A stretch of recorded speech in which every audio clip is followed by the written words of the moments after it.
Buenas tardes. Está abierto que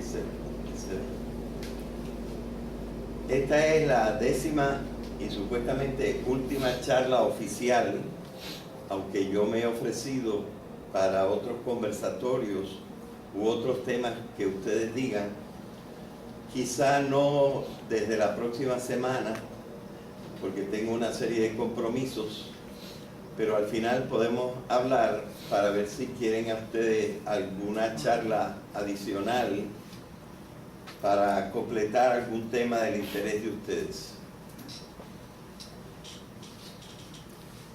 Así que esta es la 10ª charla de lo que hemos llamado el cursillo de crítica del pensamiento trascendente, con énfasis en la literatura bíblica. Y esta última charla quizá no queda completamente clara, pero lo vamos a explicar. Le he puesto el título de Vida intelectual y práctica religiosa para gente que es conocedora de la trascendencia. Y yo les decía que una de las dificultades que yo veo es que una vez que uno conoce la trascendencia, pues tiene que poner mucho más pensamiento para racionalizar sus creencias. Gracias. Y entonces hace falta como quizá unas guías, y esto podría servir un poquito como guía para ustedes que han empezado a pensar sobre la trascendencia y entonces se preguntan si a ustedes les sería posible entonces incorporar a su manera de entender el mundo y a su manera de vivir prácticas trascendentes. Más o menos esa es la idea, ¿verdad?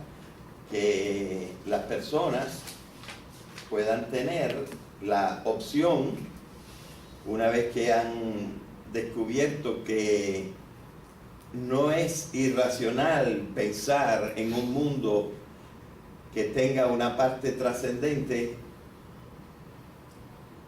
aunque no bajo las metáforas de más allá, arriba, después, en la otra vida, etcétera, que son metáforas, pero que sin embargo son como dimensiones de la existencia de uno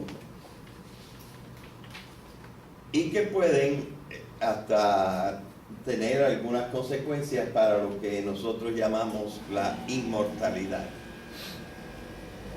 Bien. Entonces, nosotros tenemos que distinguir, porque yo supongo que los aquí presentes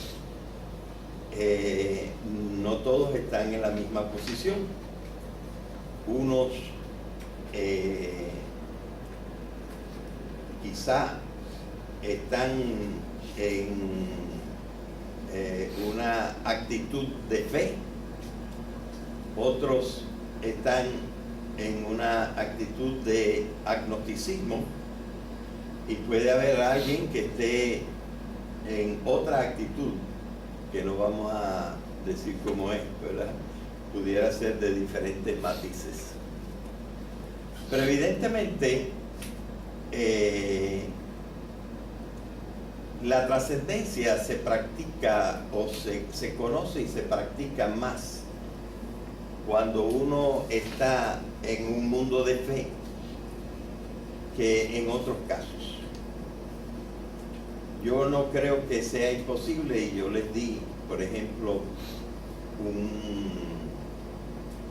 un trabajo de un norteamericano sobre la posible idea de trascendencia en el budismo. No sé si el que no lo tenga, yo le puedo dar una copia.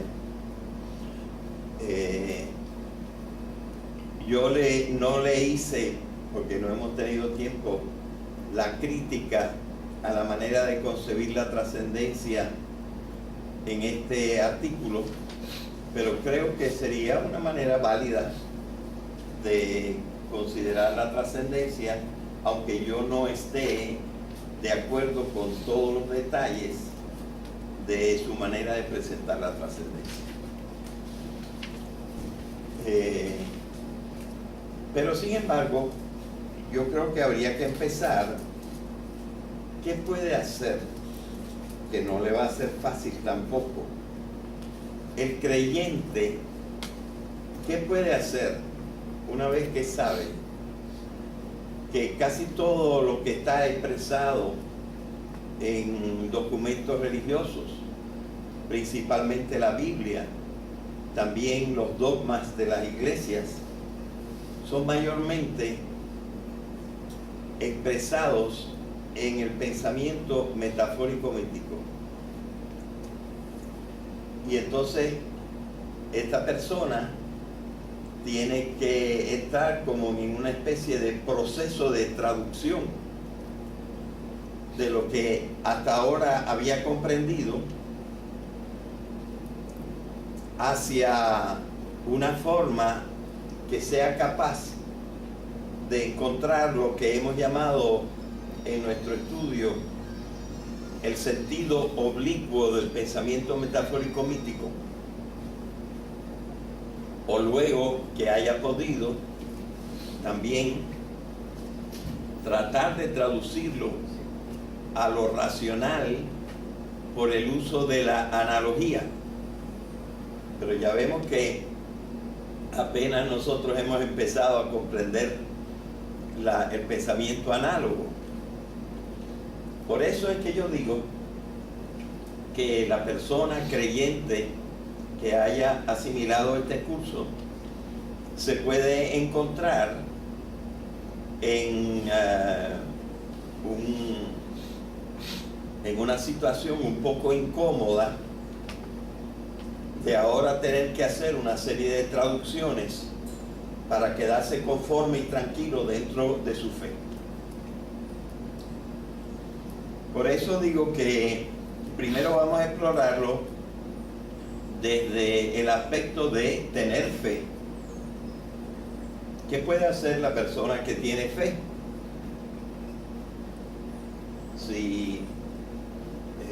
¿Qué cosa puede hacer? Mira, Ramiro, coge aquí y firma acá. ¿Qué cosa puede hacer la persona que tiene fe para acomodarse a las ideas que ha adquirido en esta clase? Mira, Néstor, muévete un poquito para acá para no obligar a López a doblar la cabeza demasiado. Bien, gracias.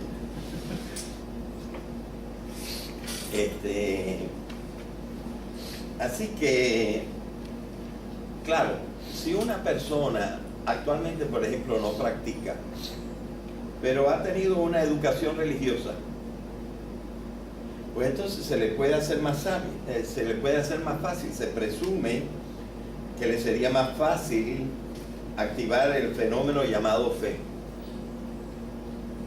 Porque después de todo nosotros hemos presentado un cuadro, aunque yo no diría elemental, pero sí poco particularizado, pero hemos presentado un cuadro en el que primero, pero sobre todo basado en cursillos anteriores, hemos pensado que es posible creer en un Dios, porque hemos presentado lo que ha sido admitido por muchos como pruebas racionales de la existencia de Dios. Yo he ido un poquito más lejos en esto, porque usando el concepto de emergencia,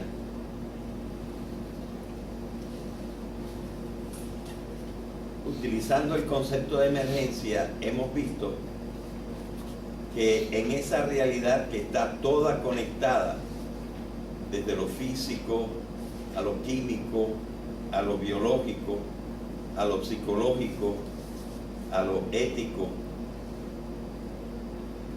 y a lo trascendental. Esa realidad que está toda conectada puede terminar, si utilizamos el pensamiento analógico, puede terminar por una causa primera. Y esta causa primera, debido al concepto de emergencia, es racional concebirla como incluso trascendiendo lo más perfecto, es decir, trascendiendo el mundo de la inteligencia y de la voluntad, de la ética. O sea que Dios no puede ser inferior a nosotros. Y que por lo tanto a Dios habría que pensarlo como un ser bueno. Es decir, esa sería una base necesaria para la fe. Ahora bien, la fe se presenta prácticamente en todas las religiones judeocristianas. Se presenta como un don. Y esto puede llevar a mucha gente a unas conclusiones que quizá no son las que se quieren cuando se presenta la fe como un don. Es decir, uno no puede por su propia cuenta, según la doctrina religiosa, tener fe. Dios tiene que dársela, es un don. Y sin embargo, esto está también expresado en un pensamiento metafórico místico.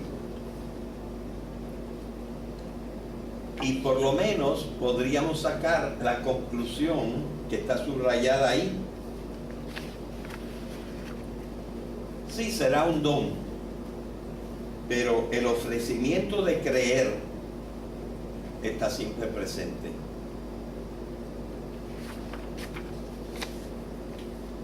Es decir, a nadie le está prohibido tratar de creer.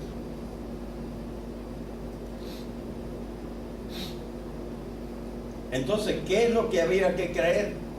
Yo creo que, sobre todo en la religión cristiana, es bastante fácil y hacerlo bien sucinto. Y está expresado allí con A y B. Ya hemos estado hablando del A. Se necesitaría aceptar la posibilidad de un Dios bueno. Nosotros sabemos que no en todas las religiones se había llegado a la idea de un Dios bueno.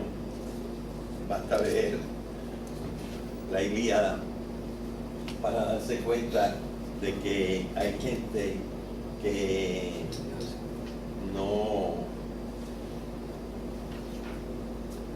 no tenía la noción de un Dios bueno, como Zeus, que no es necesariamente bueno, Marte no es necesariamente bueno. Pero en la fe judeocristiana habría que pensar en un Dios bueno. Y en la fe judaica sobre todo, habría que, mira, siéntate por allá por favor.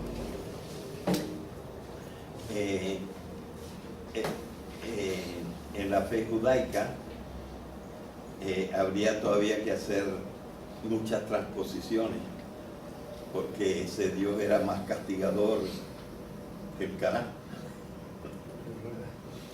Y entonces uno tiene que hacer esa transformación que yo dije. No tiene que considerar la Biblia como un índice o un catálogo de verdades, sino tiene que considerar la Biblia como el testimonio de un proceso de purificación del pensamiento. Y que entonces llega a una transformación del pensamiento de un Dios con unas determinadas cualidades que incluyen la ira y el castigo, a otro tipo de cualidades que van siendo más aceptables, sobre todo la principal en Juan, el amor. Así que todas esas transformaciones son las que se hacen posibles cuando uno ya parte de esta base. Señores, el pensamiento humano es más complicado de lo que pensábamos. El pensamiento humano no tiene solo esa base lógico-racional que tanto nos interesa. Existen unos refinamientos lógico-racionales en la idea de la analogía y existen unas interpretaciones que he llamado oblicuas del pensamiento metafórico mítico, y que por lo tanto nosotros tenemos que jugar con esa complejidad del pensamiento, porque evidentemente, y es no solamente algo del ámbito de lo religioso, sino del ámbito del lenguaje ordinario, que nosotros usamos, sobre todo el pensamiento unívoco y el pensamiento metafórico mítico, pero alguna gente mejor entrenada, e incluso sin conocer la filosofía medieval, puede tener elementos de comprender el pensamiento análogo.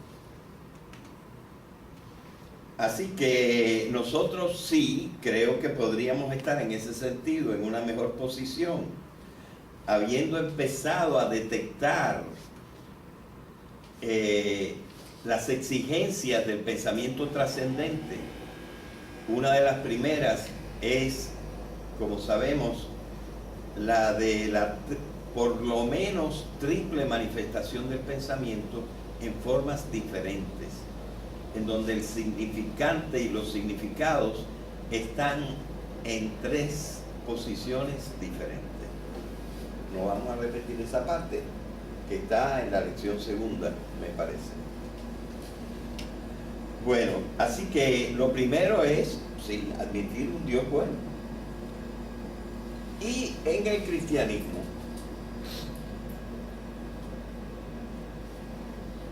todo se ha simplificado. En realidad, basta admitir una sola cosa. Aunque claro, esta cosa es compleja y hay que conocerla poco a poco, elaborarla poco a poco. Y esta cosa compleja es la función de Cristo en la realidad.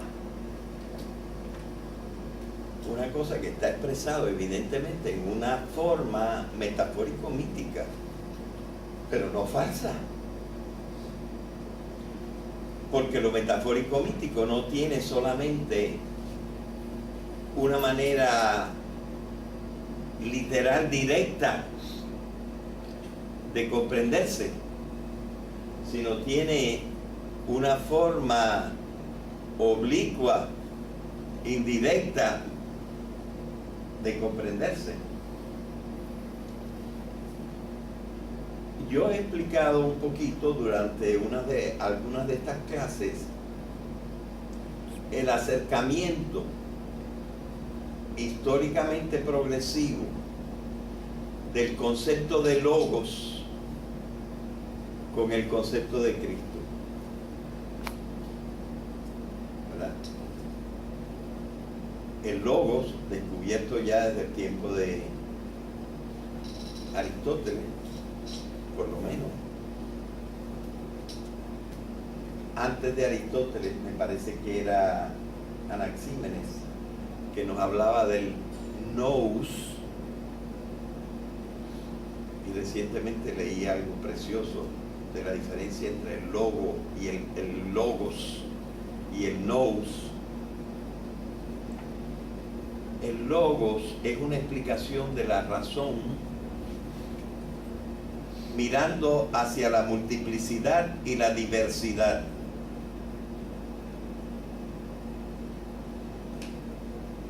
El nous es una explicación de la razón mirando hacia la globalidad y la totalidad. Me parece que lo encontré en el libro de Heller sobre el infinito.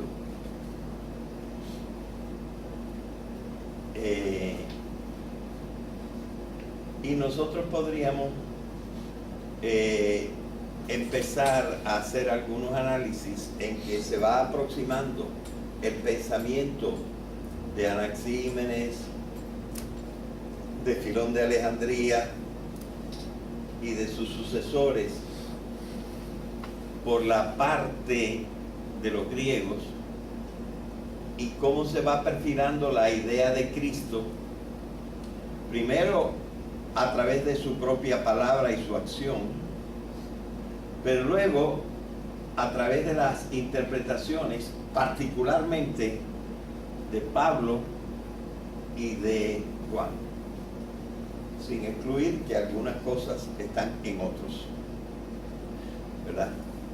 Entonces esa especie de centralidad de Cristo y el mismo dogma, estoy usando una palabra que para alguna gente es aterradora o repulsiva, pero señores, dogma quiere decir etimológicamente la opinión mayormente aceptada. Opinión mayormente aceptada. Ese es el verdadero sentido de la palabra dogma. Claro, la iglesia lo que ha hecho es formular unos dogmas, pero no ha tenido todavía la completa claridad, porque el desarrollo histórico es largo, no ha tenido la completa realidad de comprender que las formulaciones de sus dogmas no están necesariamente en el pensamiento unívoco, sino mayormente están en el pensamiento metafórico mítico, y que hace falta interpretarlos. No hay conocimiento sin interpretación. De manera que esto nos está haciendo ver que no sería tan ilógico o insensato pensar que hay alguna manera similar a la que propone la fe de encontrar cuál es el knick, el puntito que hace clic y que nos hace comprender toda la realidad. Y aunque ha sido tratado de diversas maneras, por ejemplo, Filón de Alejandría trata por todos los medios de comprender el logos desde el punto de vista estrictamente filosófico, aunque él era creyente judío, ¿verdad? Pero a través de la idea de logos y a través de ese otro elemento tan complejo y ambiguo que hemos llamado la revelación, pero que históricamente se ha ido acercando y ha ido buscando una forma filosófica de expresarse, nosotros encontramos que evidentemente es posible una amplia explicación racional del elemento fe. Una vez que nosotros hemos hecho las traducciones de lo metafórico mítico a un lenguaje lógico racional, que eso es precisamente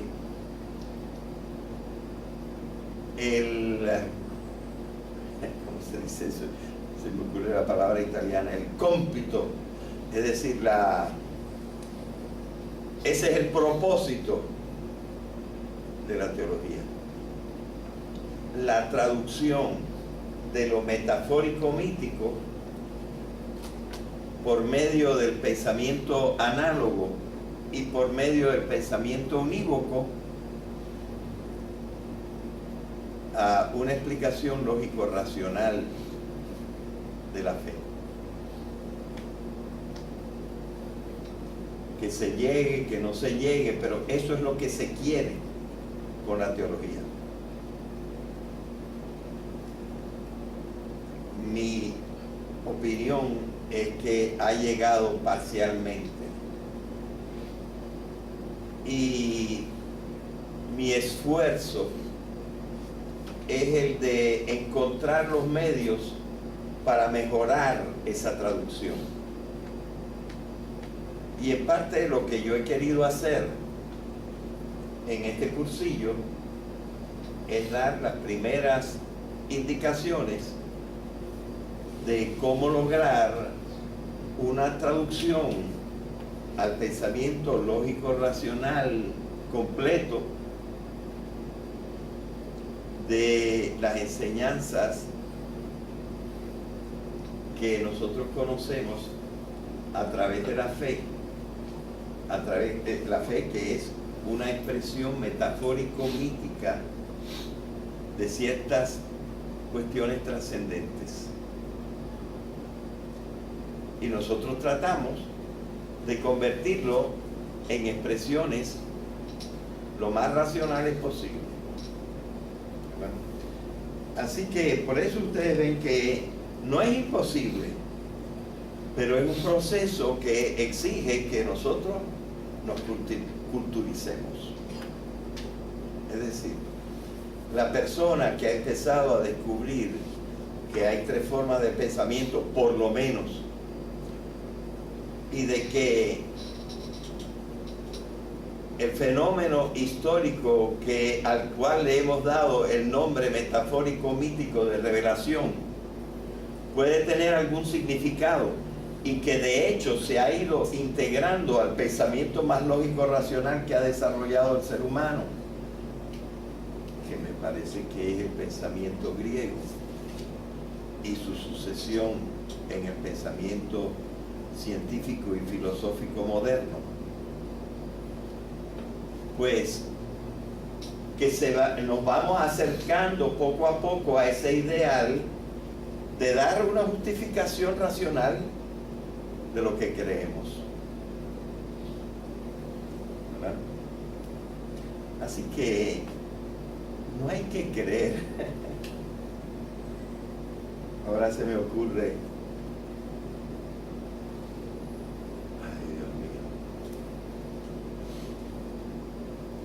hace como un mes, mes y medio, 2 meses, trajeron los periódicos unas noticias sobre lo que se llamó la conversión de Luis Penchi.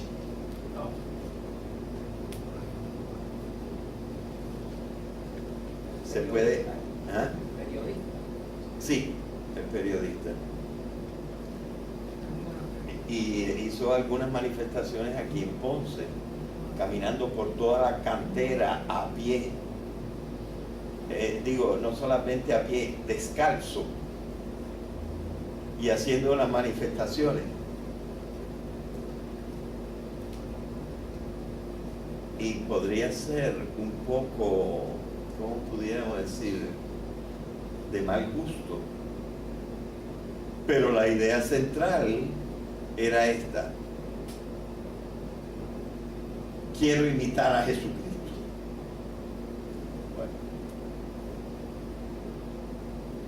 está mal. Cómo él interpreta, cómo él va a imitar a Jesucristo. Al parecer, no del todo extraviadamente, porque parece que se va a meter en un convento de monjes claustrales. Aunque antes hizo una gestión para dirigir la emisora de la Universidad Católica en medio de su misticismo. Dios lo va a confesar. Claro. Es decir, yo no voy a juzgar. Yo lo único que estoy señalando es esto. Por lo menos le enseñaron a dar con la clave y centro de todo. Y en el cristianismo, la clave y centro de todo es Cristo con sus proyecciones trascendentales y cósmicas, que ya les dije a ustedes que las proyecciones cósmicas se encuentran nada más en las epístolas deuteropaulinas, mayormente en Efesios y Colosenses, y también un poco en la epístola a los Hebreos. Allí hay manifestaciones acerca de que la creación de la realidad tiene que ver con el Logos. Y hay, por otra parte, la identificación del Logos con la parte divina de Cristo. ¿Ok? Así que por eso digo que basta con estas dos ideas y tratar de irlas hilvanando si uno puede e ir creyendo. A mí la verdad es que por esa razón es que yo tengo tanto interés en la visión de la unidad de la realidad, porque si yo llego a desarrollar un concepto único de realidad, un concepto total de realidad, un concepto de realidad que comprenda lo inmanente y lo trascendente. Yo tengo un camino para buscar la combinación del pensamiento metafórico mítico expresado mayormente en esta forma en la tradición religiosa, que comprende la Biblia y comprende las enseñanzas de los sucesores de la Biblia, incluyendo los pastores, pero claro, con desviaciones como en todo. Pero nos vamos acercando a una idea justificable, es decir, estamos menos esquizofrénicos en el sentido de que nuestro pensamiento no está dividido, la realidad es única y comprende lo trascendente.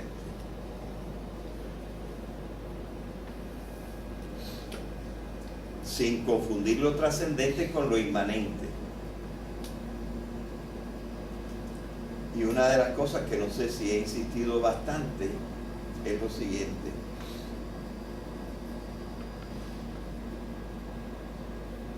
Lo inmanente, pudiéramos decir que está carente de trascendencia,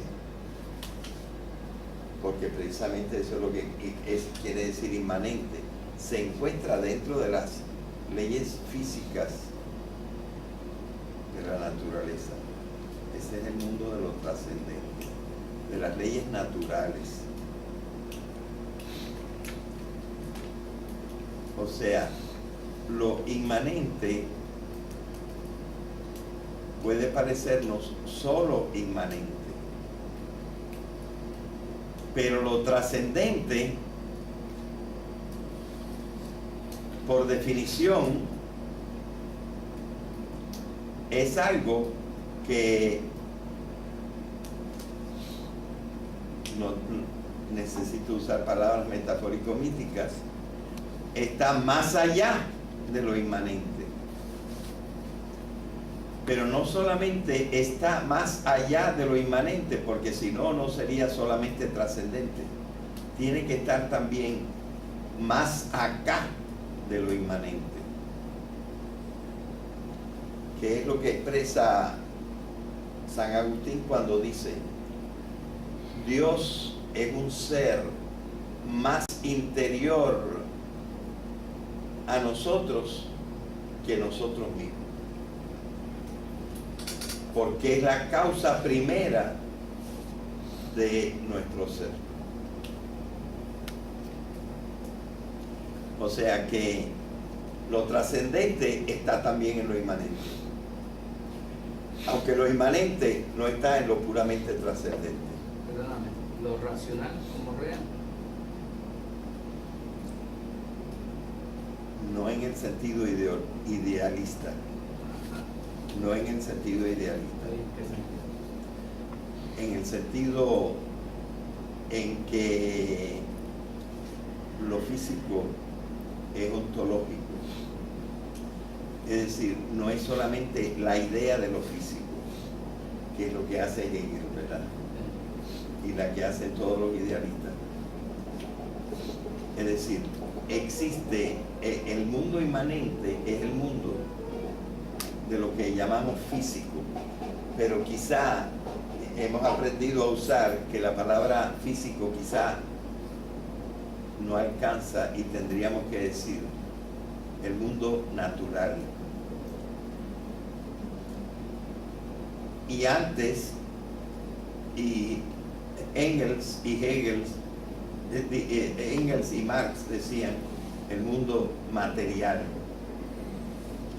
Nosotros pensamos que la materia hoy se entiende de una manera diferente, porque como prueba el libro de Davis y el otro día dije el nombre, Engel, es del sueco.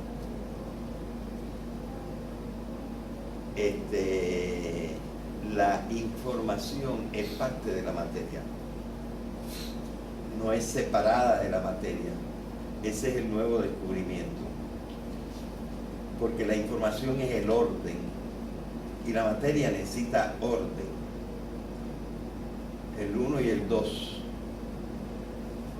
Es decir, no hay materia si no hay orden, y el orden es información.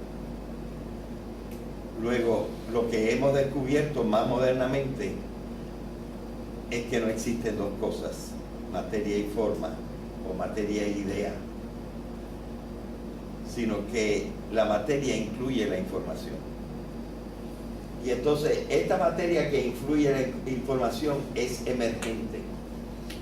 Es decir, no es solamente primero radiación, luego átomo, es más tarde química, es más tarde biología, es más tarde psicología, es más tarde espiritualidad, ética. ¿Verdad? Ahora, nosotros hemos explicado la trascendencia, lo que hemos llamado la trascendencia del hombre, como aquello que en el hombre no tiene materia, sino que es función. Y eso que es función en el hombre es el intelecto y la voluntad. Eso es lo que hemos llamado la trascendencia del hombre. Y luego hemos tratado de explicar una trascendencia que trasciende al hombre. ¿Y qué se puede explicar, por ejemplo, con la idea análoga de las causas primeras? Causa eficiente, causa final, causa formal y causa material. Pero primera. es decir, la que explica la secuencia de todas las causas, y sin la cual no es comprensible por qué hay secuencias. Por ejemplo, de padre a hijo, a nieto, etc. Tiene que haber un creador de la secuencia. Si no, no llegamos hasta la explicación más fundamental de toda la realidad. Bien, estamos insistiendo en el lado racional de ver un mundo orgánicamente uno, único y total.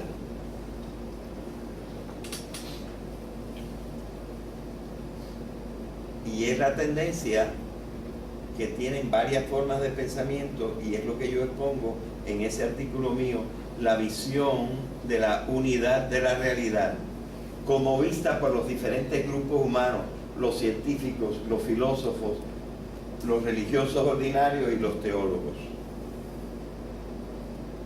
Eso es lo que se estudia aquí, para ver cómo hay un acuerdo que va avanzando, y que va avanzando en esos libros de que yo he hablado aquí, como el de David y no me acuerdo el nombre del sueco Ginger, no me acuerdo exactamente, Gingersen o algo así.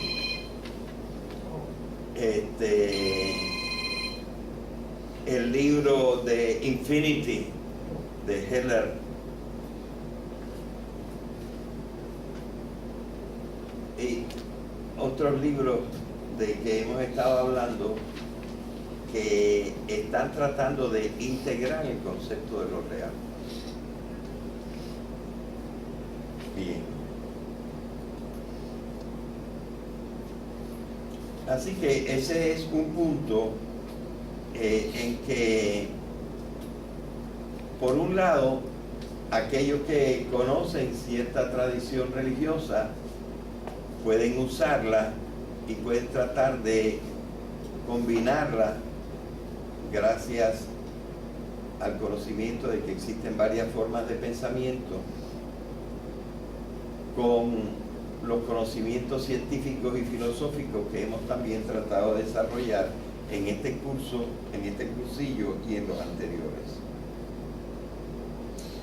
Aquí hay un punto 2 que yo puse así: como la fe ha sido enseñada sin que se haya distinguido todavía entre las tres formas de pensamiento, y como se ignora que en términos generales el lenguaje de la religión y de su predicación, aunque no siempre el lenguaje de la teología,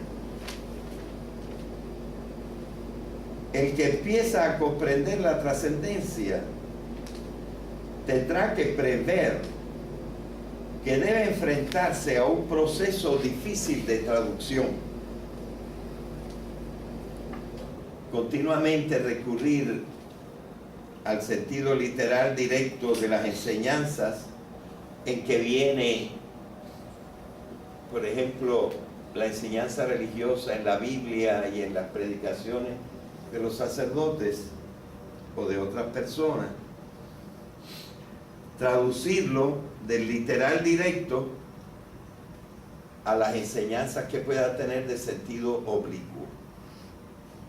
Es decir, hay que reconocer que hay otro sentido de estas manifestaciones, de estas expresiones, de este lenguaje.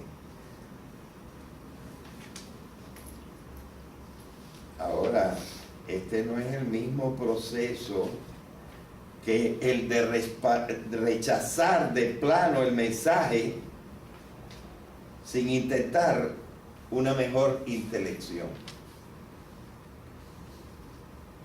como la que aquella vez expresé con la niñita que estaba montando en un palo de escoba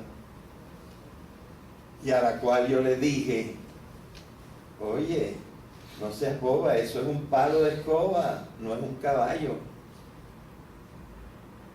Y la niñita, con toda razón, pero claro, yo estaba bromeando, con toda razón, la niñita me dice, no me dice nada, me tira una mirada de desprecio, como si ella no comprendiera que aquello es un palo de escoba y que ella lo está usando por otra razón.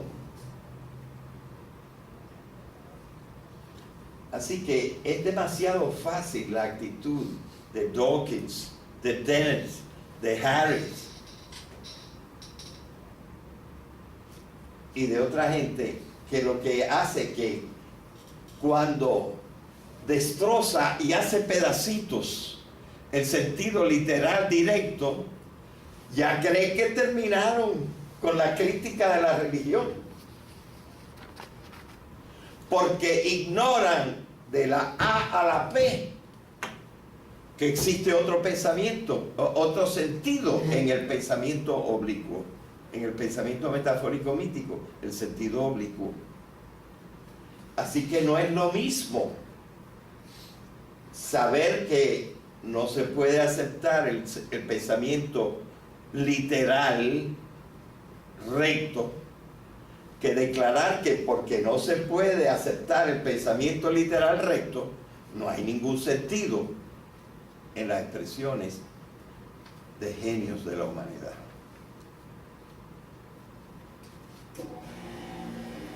Y eso es Dawkins. Yo no tengo que mirar ni con respeto a Dawkins, simplemente con admiración de que sabe muchísima ciencia, pero que no entiende lo que es filosofía del lenguaje. ¿Tú hablas de Stephen Hawking? No, Richard Dawkins, el de The God Delusion, y tiene cientos de, bueno, no cientos no, pero casi media docena de libros en este estilo, y todo es así. Pero el que hizo famoso fue The Sound Machine. Sí, pero ese no es atacando a la religión. Pero es una explicación medio rara, ¿verdad? Y es una aplicación a la ciencia del pensamiento de Jeremy Bentham, es decir, del utilitarismo. Así que, mira, lo hacemos pedacitos a Dawkins.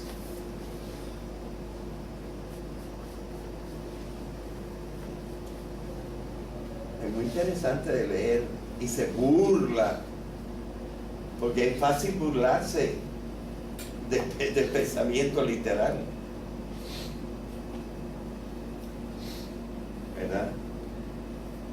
Así que, sin embargo, a eso es lo que nos enfrentamos cuando ahora estamos considerando el fenómeno religioso y el fenómeno trascendente desde una posición en que nosotros conocemos, como yo voy a decir más lejos, conocemos algo de ciencia, conocemos algo de filosofía, conocemos algo de ciencia del lenguaje, conocemos algo de historia y conocemos algo de filosofía, de filología. Es decir, que cuando uno descubre la trascendencia, no tendría más remedio que ser intelectual. Pero eso es estúpido, que todo el mundo vaya a ser intelectual.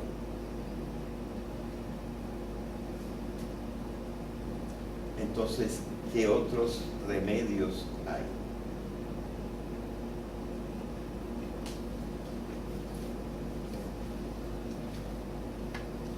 Bueno, antes de enseñar qué otros remedios hay, vamos a leer el número tercero, el número 3. Muy a menudo, por la dificultad de encontrar medios apropiados de instruirse en todas estas materias, no todo el mundo ha podido pasar 19 años sentado en las universidades. La buena voluntad obligaría a hacer frecuentes, aunque provisionales, epoges. Es una palabra griega usada por los primeros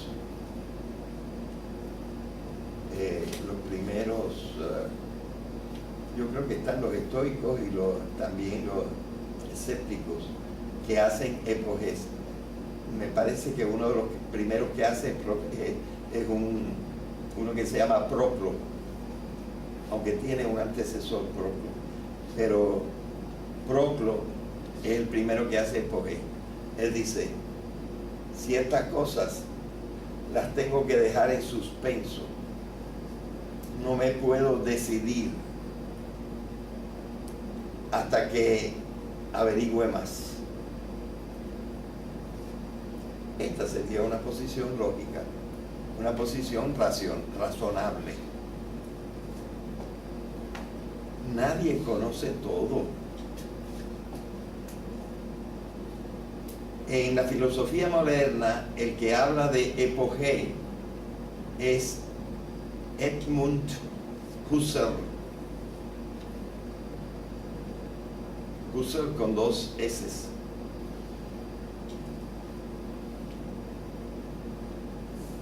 Que está estudiando sobre todo la epistemología.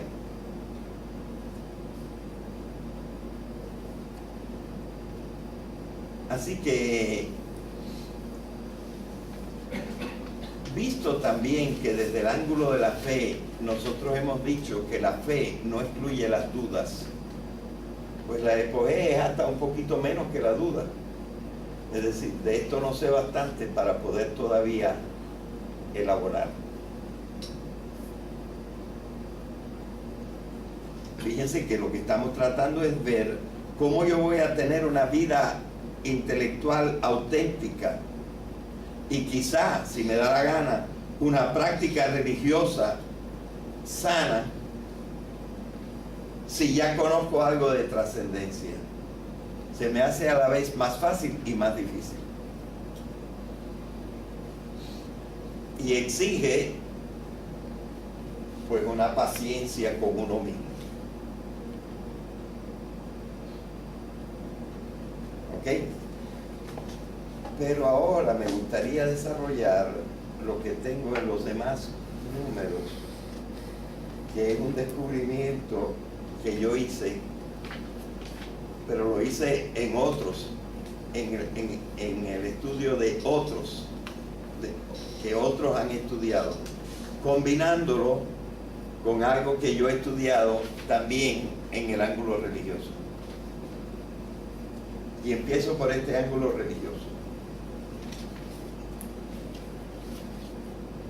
Las instituciones cristianas han utilizado varios métodos para que la gente no se escandalice. Un método muy poco comprendido, pero yo creo que era fantástico. Por lo menos era fantástico cuando se hizo. Un método que era fantástico es lo siguiente. Si esta es la Biblia, escondérsela a los cristianos. Escondérsela en una versión que ellos puedan comprender. La Biblia estaba prohibida traducirla al lenguaje vulgar hasta el año 1400 por ahí.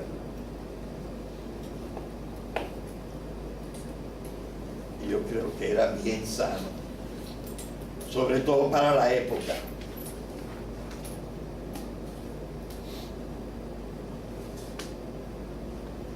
Sobre todo para la época era bien sano.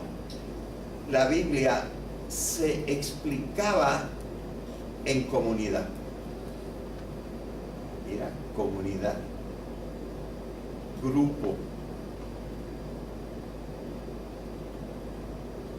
Claro, el problema es que el explicador adquiría una autoridad que se hizo cada vez menos aceptable.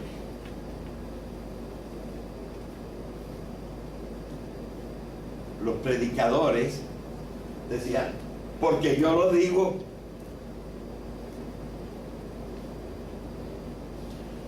Pero la idea básica era el pensamiento religioso es el pensamiento de una comunidad, no de una persona.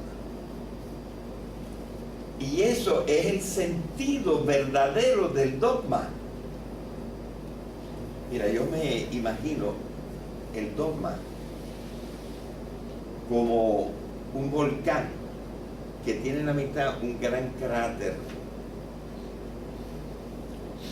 Al cráter es a donde no se puede ir. Tú puedes llegar hasta el borde del cráter, pero si te tiras en el cráter, te quema. Entonces, ¿qué cosa es el dogma? El dogma es lo siguiente, pero un poquito al revés. El dogma es, en este círculo, cualquier cosa que tú creas hacia adentro, está bien. Pero si te sales, ya no estás en lo que cree la comunidad en que tú vives. Y esto en un tiempo de la metáfora y el mito crudo era el anatema. Vete, no eres de los nuestros, no entiendes. Pero el dogma tiene una zona de posibilidades. La opinión puede tener explicaciones y construcciones. El dogma no debe ser visto como una realidad que ya está expresada en su expresión. Es siempre deficiente, siempre deficiente. Miren el último dogma que se proclamó. La Virgen María subió en cuerpo y alma al cielo.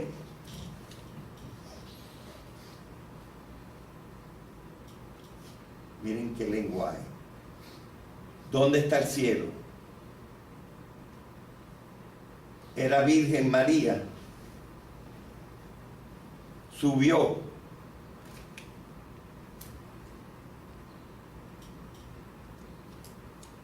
Me encontré, pero desgraciadamente no apunté,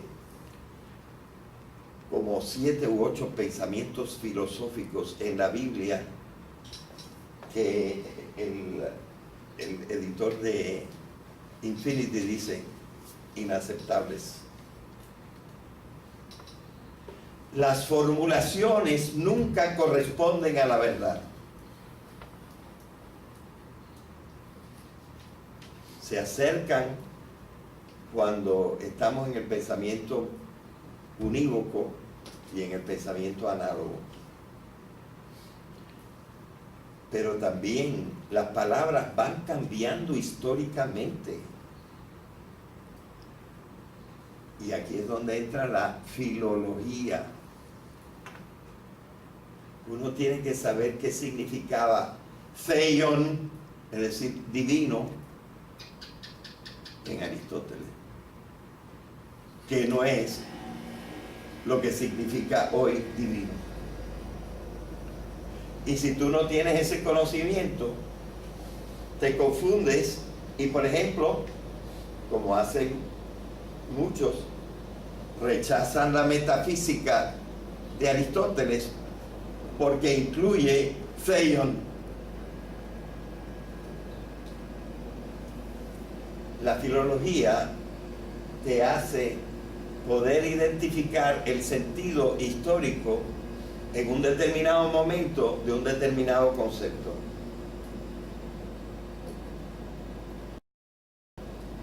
¿Ok?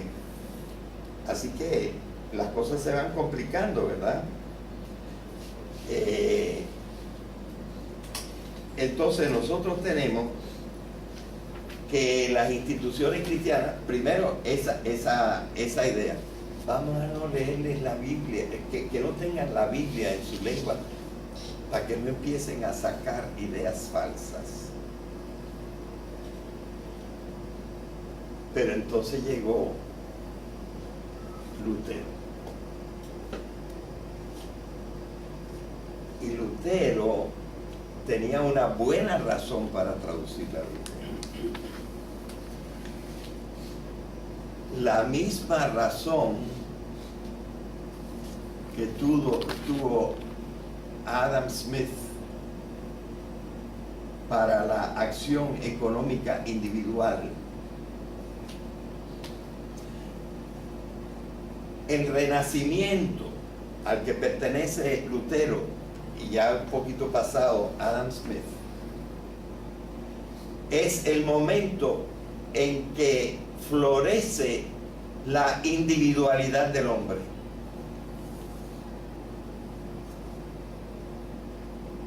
Esto es también un poco de filología. Todo lo anterior al Renacimiento hay que entenderlo comunitaria y solidariamente. Comunitaria y solidariamente. Y jerárquicamente. O sea, la intuición de Lutero no era mala. La intuición de Lutero era que entendió su tiempo, entendió la emergencia del individualismo, pero es la misma emergencia que fundó el capitalismo. Y disolvió la solidaridad. Recibe el cuerpo de Cristo el que cree que ese pan es Cristo, según Lutero. Según los católicos, recibe a Cristo, crea o no crea, si lo consagró un sacerdote que forma parte de la comunidad de fe. Es decir, sí, no fue posible retener más, ocultar al individuo el texto de la Biblia, pero se abrió la caja de Pandora, porque la gente hace excursiones al monte Ararat para encontrar el arca de Noé, e inventa quién sabe cuántas cosas para el paso del Mar Rojo, porque ellos están empeñados en el pensamiento literal. Es decir, sin querer, Lutero también abrió la puerta para que cada uno pensara en lo que más rabia le diera, Y esto lo llamó libertad de pensamiento. Pero así es la historia. Y no todo el mundo siguió a Lutero. Y muchos de los luteranos han vuelto atrás a explicar mejor las cosas. Y los que más han descubierto la naturaleza del pensamiento mítico, el metafórico mítico, son los protestantes. Los católicos no se atreven.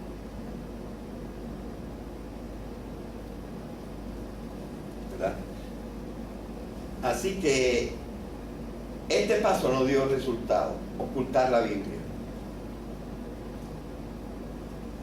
Claro, los católicos tienen un pequeño remedio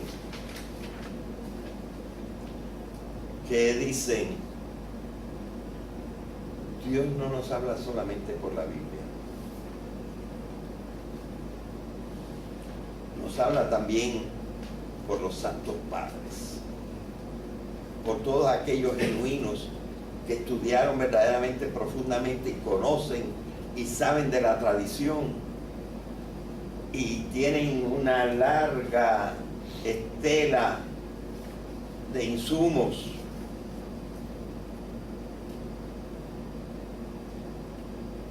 Así que eso ha ayudado a la Iglesia Católica a separarse un poco de ciertas formas demasiado trogloditas de explicación.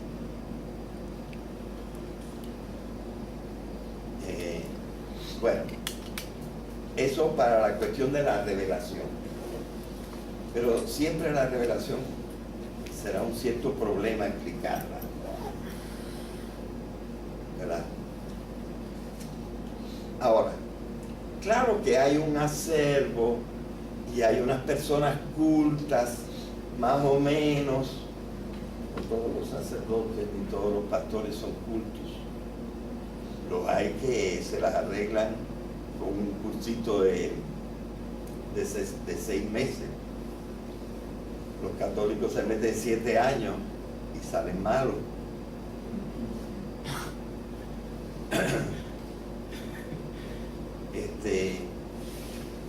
Pero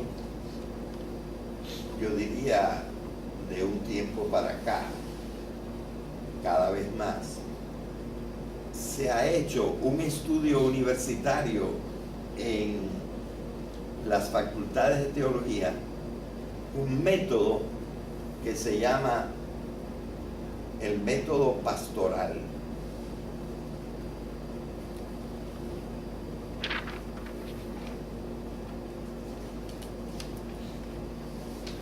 Eso es lo que empiezo a explicar en el número 4.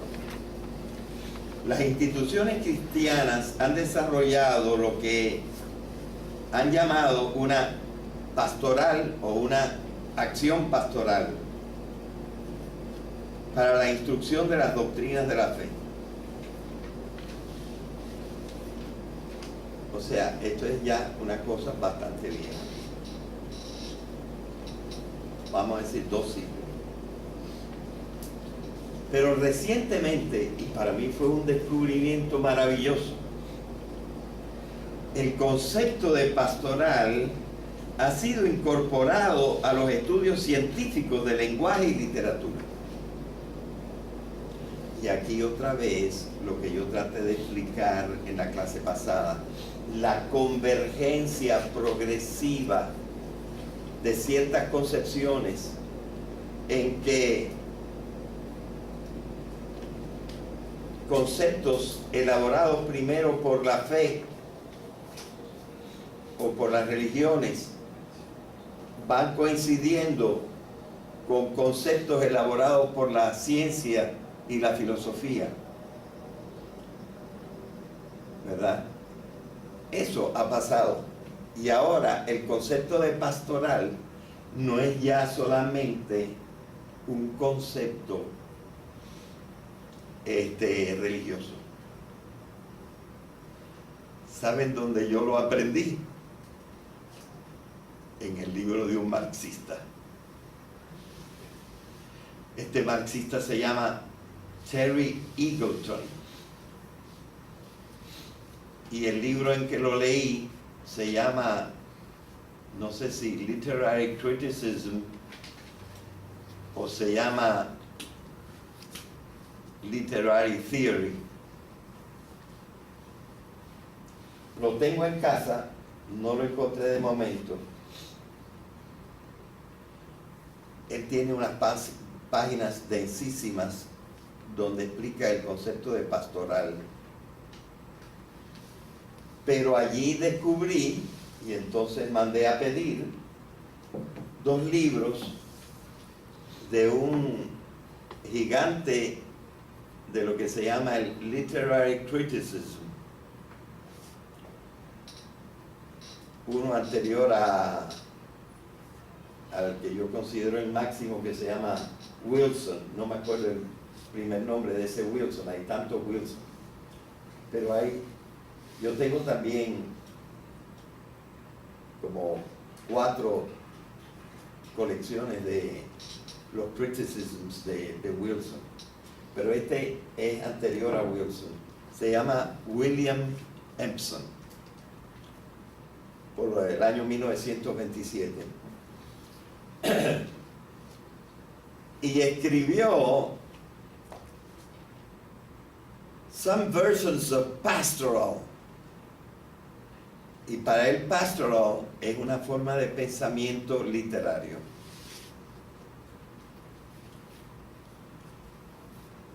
Y el hecho de que exista un pensamiento literal y un pensamiento oblicuo, lo llama ambiguity.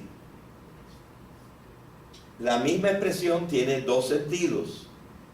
O sea, eso no lo descubrí yo, lo descubrió Empson. Ambiguity, como un recurso del lenguaje para pensar. La ambigüedad, que no es lo mismo que la ambivalencia.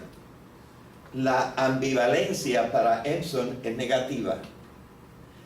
La ambigüedad es positiva. Y entonces da 7 ejemplos de textos de grandes literatos que utilizan la ambigüedad para que la gente lea en una forma y luego tenga que comprender en otra.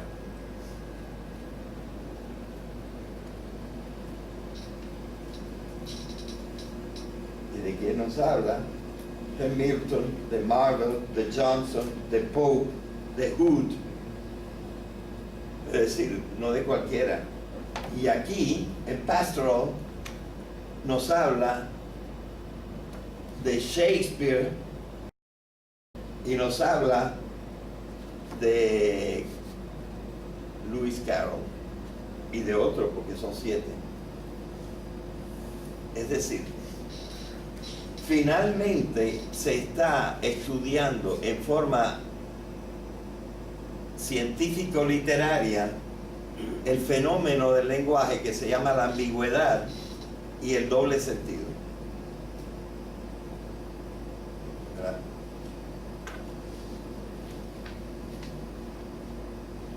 Este descubrimiento yo creo que podría revolucionar la práctica de los religiosos de usar la pastoral, porque la pastoral, no lo traje, caramba, es una explicación sencilla que no te da todas las profundidades, pero te razona así y te permite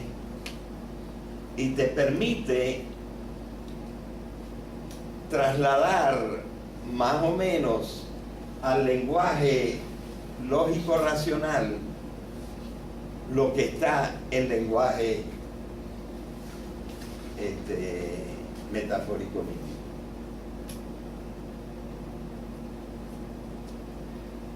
Claro, ¿por qué? Porque la pastoral, mientras estaba en manos de la iglesia y mientras no se habían hecho ciertos descubrimientos lingüísticos, no podía incorporar la idea de que hay 3 tipos de pensamiento.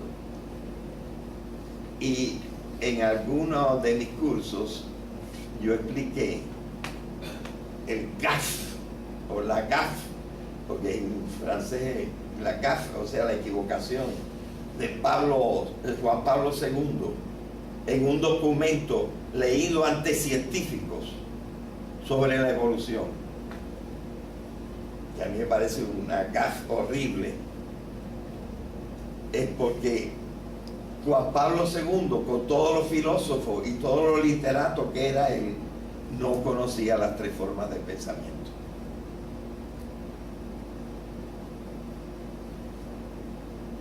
Y seguramente que rechazaría que hay mito en la religión.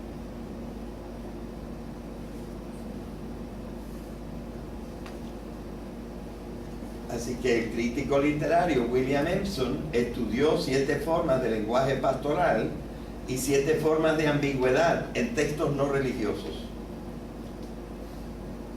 El estudioso de crítica literaria Terry Eagleton, basado en Empson, dio forma de estudio lingüístico a la estructura de la pastoral, cosa que no aparece tan claro en Empson.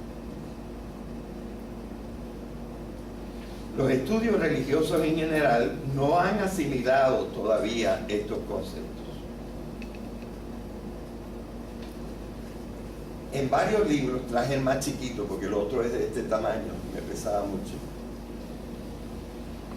los dos filósofos americanos, no, Mark Johnson es inglés,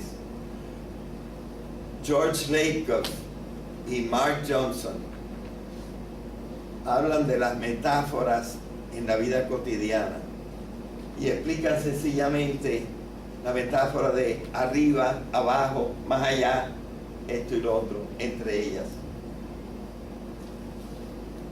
diciendo que arriba, abajo, más allá no significa lo que se cree que significa. No hay ningún más allá, no hay ningún arriba, no hay ningún abajo, pero quieren decir otra cosa, ¿verdad? O sea, nosotros estamos progresando un poco en el estudio y la filosofía del lenguaje y estamos encontrando que existe una cierta profundidad y que hay como unas líneas, unas direcciones que se van perfilando para desarrollar lo que yo he tratado elementalmente de presentar en este cursillo. Este es un libro formidable. Y William Empson lo considera como uno de los libros pastorales. Es el libro de Lewis Carroll, que todo el mundo conoce, Alice's Adventures in Wonderland. O sea, Alicia en el País de las Maravillas, decimos en español.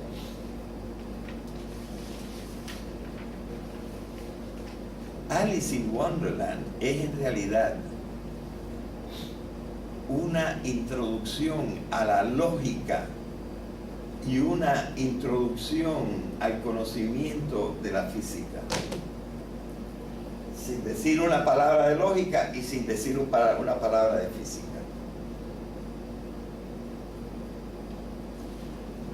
Con el juego y la magia. Y es un libro para hacer razonar a los niños antes de que aprendan lógica y aprendan física.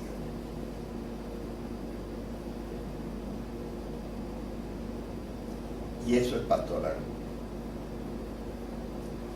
Pastoral es dar la oportunidad a alguien que no conoce filología, filosofía, lingüística, historia, ciencia, a que tenga una idea. Okay. Así que nosotros vemos que por lo menos parece que se van perfilando algunas cosas para que nosotros veamos que eso de que la realidad es una, eso de que hay trascendencia, eso de que el pensamiento va más allá del pensamiento unívoco, es una gran posibilidad. Y es la posibilidad que considera la fe y la religión.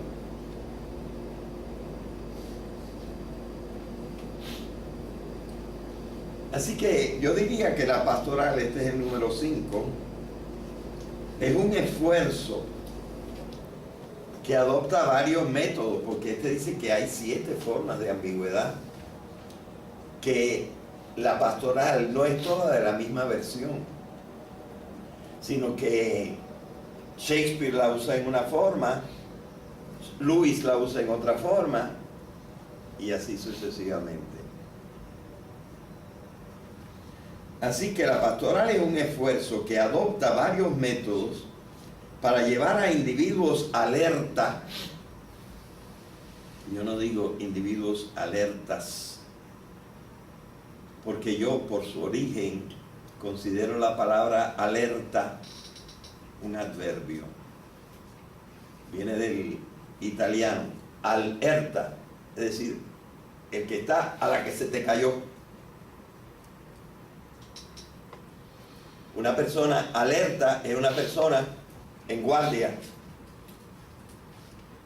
Pero alerta, entonces lo podemos considerar un adverbio. Por eso dije individuos alerta, pero que no están necesariamente versados en lingüística ni en disciplinas filosóficas,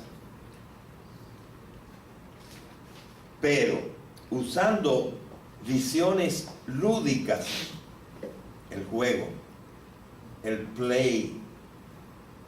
La misa es un play, igual que el teatro. Usando visiones lúdicas, metafóricas, míticas o simbólicas, a una cierta conciencia de la estructura racional subyacente.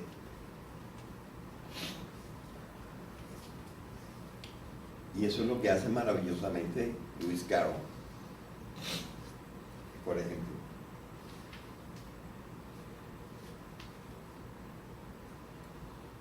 Textos excelentes que Emerson cataloga como pastorales, como el de Alice in Wonderland de Lewis Carroll, se permiten el uso lúdico de pensamiento mágico. Pero es en cosas digamos, transicionales para explicar la lógica y la física. La ventaja de la pastoral es la de exponer a los oyentes a conceptos profundos sin necesariamente llegar a explicaciones que exigen sólida filosofía. Bien, no hay más remedio que las iglesias usen pastoral. Pero no deberían hacer otra cosa. No tener la energía de explicar a sus fieles que sean intelectuales. Que no se queden, porque eso es lo que le pasó a gente formidable como Holbach en el iluminismo, que por el estado de la ciencia y de la filosofía en aquel tiempo llegó a una sistematización del ateísmo. Y lo que pasa con los Dawkins y Dennett y Harris de la vida es eso, que no hay quien les explique.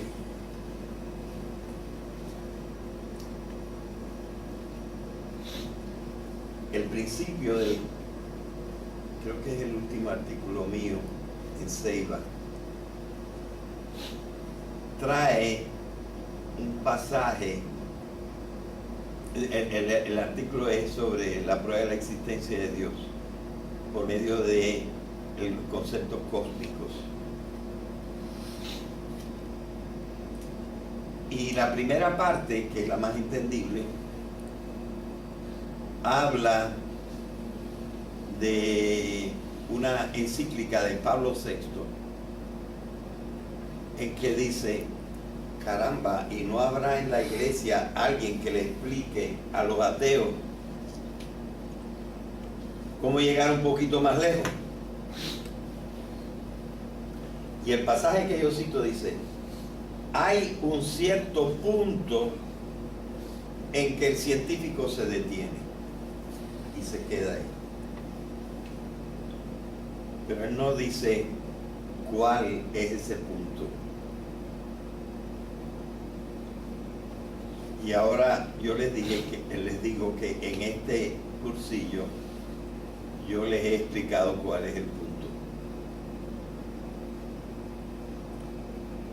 que es la posibilidad de pasar del pensamiento metafórico mítico a una organización lógico-racional de lo que significa el sentido oblicuo del pensamiento metafórico mítico.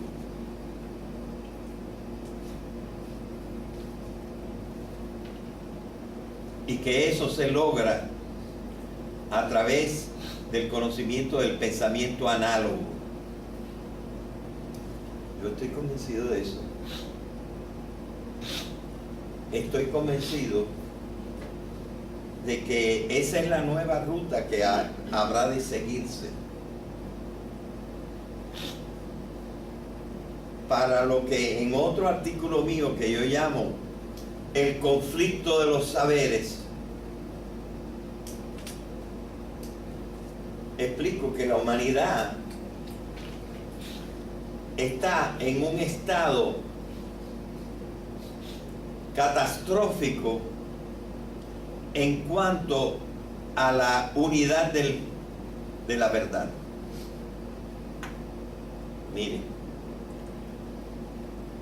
el hombre tiene dos puntos trascendentes: el pensamiento y la acción voluntaria.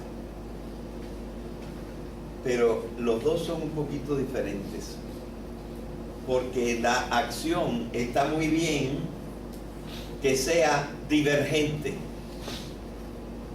que unos se dediquen a esto, que los otros se dediquen a el otro se dedica a la otra cosa, que la acción sea diferente, que uno busque la paz por una forma, que otro la busque por otra forma. La acción no es necesariamente convergente, pero la verdad es necesariamente convergente. Y los primeros que dicen que la verdad es convergente son los científicos. Una cosa es científica cuando reúne el consenso de la mayoría de los expertos, aunque se equivoquen. Pero por el momento, lo científico es lo que reúne el concepto, el consenso de los expertos. Y eso es lo que no estamos haciendo en filosofía y no estamos haciendo en religión. Y los científicos lo niegan solo en el sentido de que no admiten que hay algún pensamiento posible de trascendente. Es decir, este es el conflicto actual de los saberes, el que nosotros queremos superar a través de conocer la visión unitaria de la realidad y las posibilidades del pensamiento.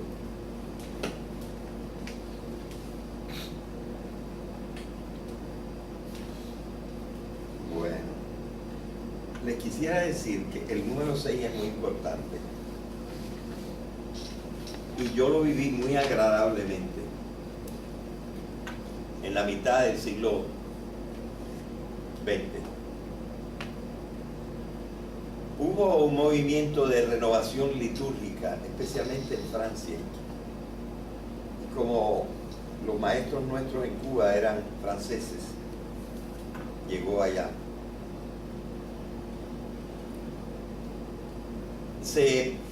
Hubo una renovación litúrgica y del estudio de la Biblia, mayormente en Francia, en una forma más popular que en Alemania, por razones históricas que habría que comprender. Y se desarrolló una cosa fabulosa que se llamaba la presentación de la historia de la salvación. Dios crea a Adán y Eva, pecan, le promete un Salvador, hay que destruir parte de la humanidad en el diluvio, pero se recuperan. Él llama entonces a un pueblo con su jefe Abraham, lo lleva a un viaje, que es el viaje de la historia. Tiene una descendencia, cada uno va explicando una cosa. Llegan a la opresión llegan a la esclavitud en Egipto, pero hay alguien salvado de las aguas que los salva a ellos también de las aguas del Mar Rojo, y pasan a través y van a la montaña del Sinaí, donde tienen la iluminación. La iluminación se convierte en reglas para la vida, que son los mandamientos. Y esos mandamientos tienen que ser predicados todo el tiempo por los profetas. Pero el pueblo sigue pecando. Y entonces viene el exilio. Pero las promesas de Dios no terminan nunca. Y esto se recupera y vuelven a la posesión de la tierra. Más tarde se explicará que la posesión de la tierra en el Nuevo Testamento se convierte en la posesión del Espíritu. Pero entonces, después de la cautividad de Babilonia y la vuelta a Israel, se erige de nuevo el templo y se reflexiona sobre la fe. Y se llega con los macabeos a la idea de, después de esto hay otra cosa, habrá resurrección. Las almas no se quedarán en el infierno. Y entonces viene la idea de un Mesías. Por un momento el Mesías es triple. Hay un Mesías sacerdote, un Mesías rey, un Mesías profeta. Pero aparece una figura tan espectacular que las tres ideas de Mesías se unen en la idea de la figura de Cristo, rey, sacerdote y profeta. Y entonces Jesucristo, que Él solo tiene el Espíritu, al abrirse su corazón en forma de sangre y agua, se derrama el Espíritu sobre el mundo. O según la explicación de Lucas, por medio de llamas sobre las cabezas de los apóstoles en Pentecostés. Y entonces aparece una vida más rica. Y esa es la vida a la que nosotros estamos llamados. Bueno, esa es la historia de la salvación. Entonces se empieza a ligar la historia de la salvación con el ciclo litúrgico en el año. Navidad, Epifanía quiere decir, ahora vemos a Dios. Lo ven los pobres con los pastores. Lo ven los pueblos y los intelectuales con los magos.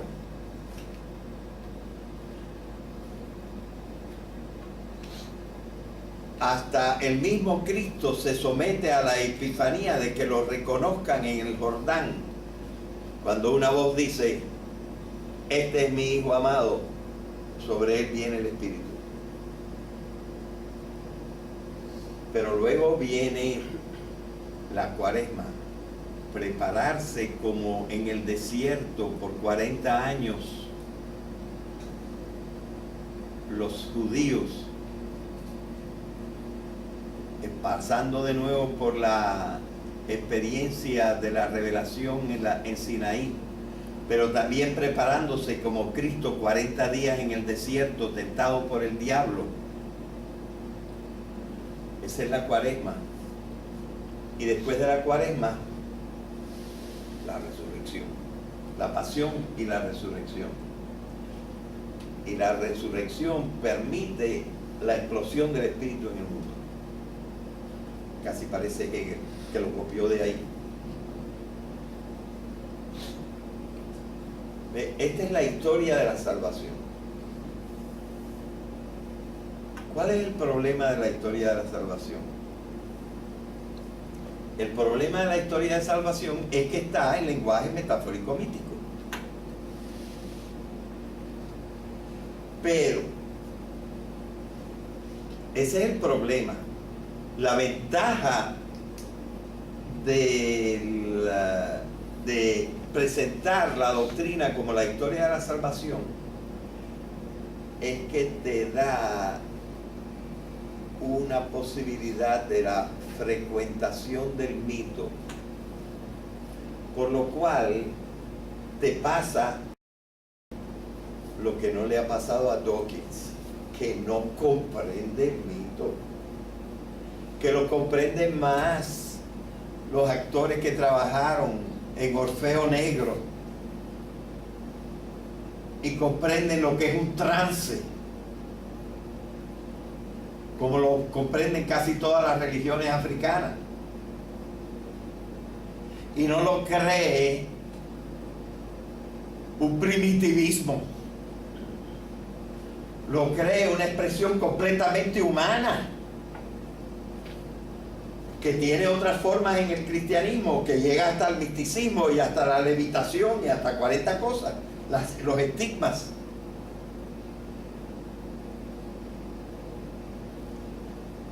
Es decir, empezamos a volver a comprender el mito, y que el mito tiene ese pensamiento porque no puede dejarlo. No puede dejarlo porque no hay vocabulario correcto para la trascendencia.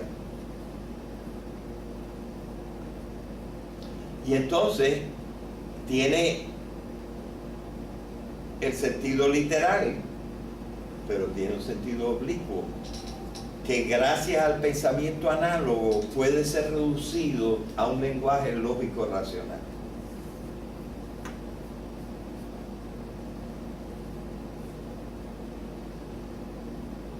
Así que ya ven ustedes que si en Puerto Rico hubiera sacerdotes y pastores ilustrados y predicaran la historia de la salvación, tendrían una base para hacer reflorecer el entendimiento del pensamiento mítico, y entonces hacer más aceptable que detrás del pensamiento medio absurdo, que es el pensamiento literal, hay un pensamiento reconfortante, que es el pensamiento oblicuo,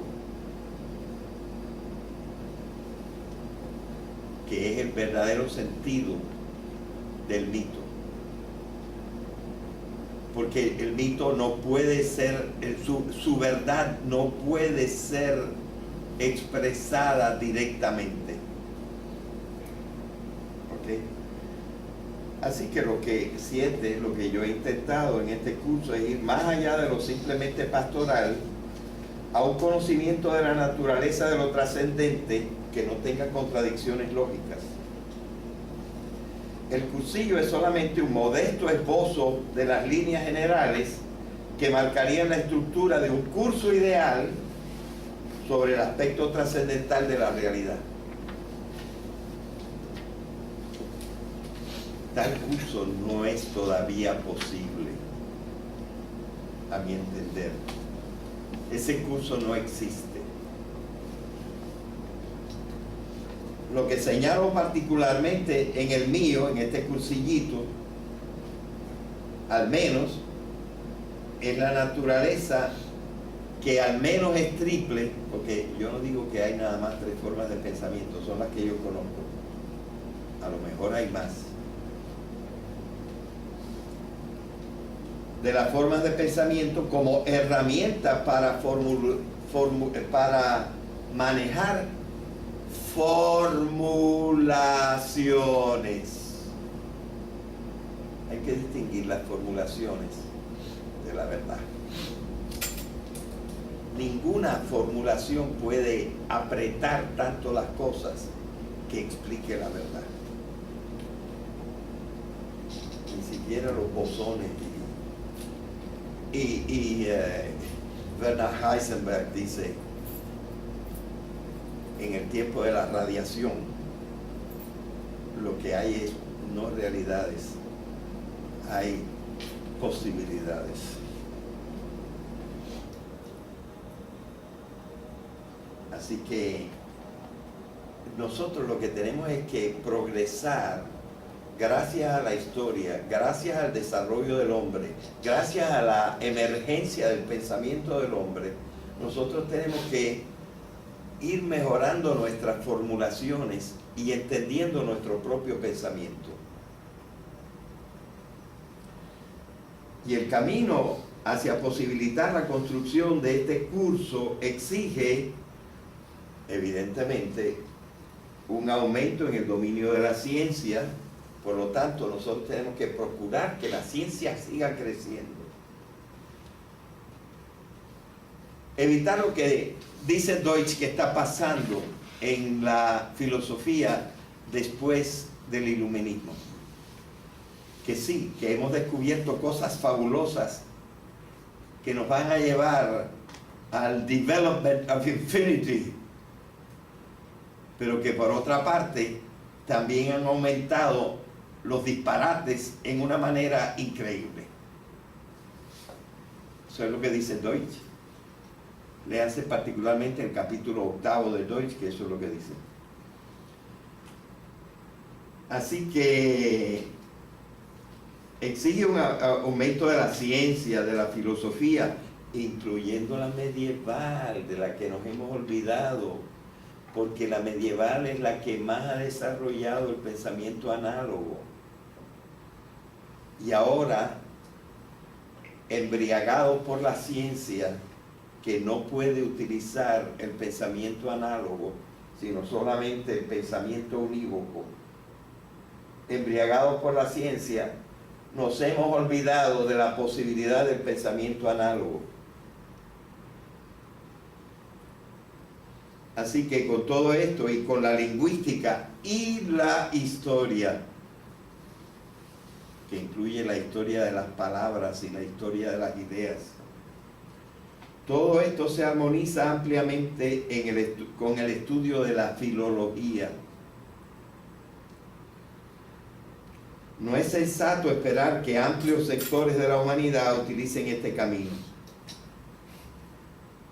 Por eso, esto nos remite a dos cosas. Nos remite a la pastoral y nos remite a otra cosa. El hombre no es nada más pensamiento. Hay que llegar a la práctica. Y el que no practica algo no va a llegar a nada de esto. Y esta práctica, el ejercicio de las prácticas religiosas de alguna buena tradición,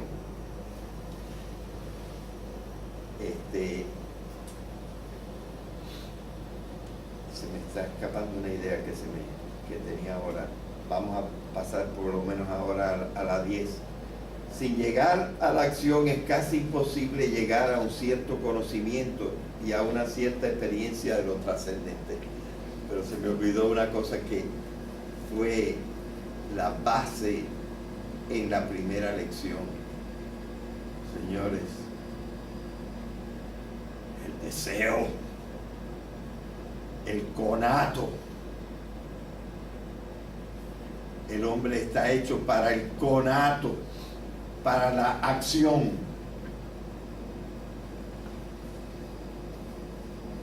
Y les hablé del proslogion de San Anselmo, que antes de meterse con la prueba del conocimiento de Dios, le dedicó el primer capítulo a excitar el deseo de Dios, el conato, que es lo más básico en el ser humano.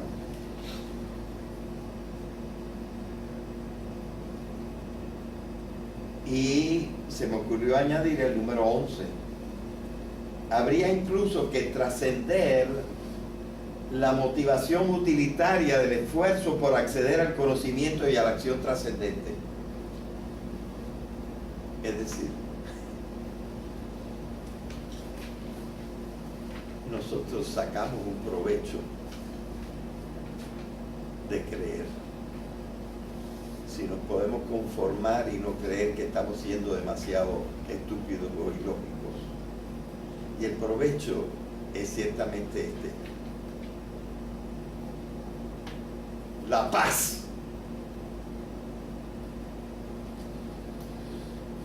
Yo nunca he visto personas más en paz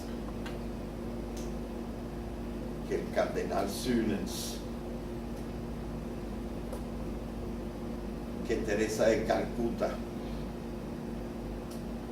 que el místico Padre Pío. Paz completa. Nada te turbe, nada te espante. Todo se pasa, Dios solo basta. Pero yo he visto en la Universidad Interamericana el año pasado un científico judío de Harvard hacer de la mística una terapia. El uso instrumental de la razón, lo que condena Max Horkheimer y Herbert Marcuse. El uso instrumental de la razón. Sí, yo voy a estudiar la trascendencia y la mística porque voy a sacar un provecho: la paz. Ni siquiera se trata de eso.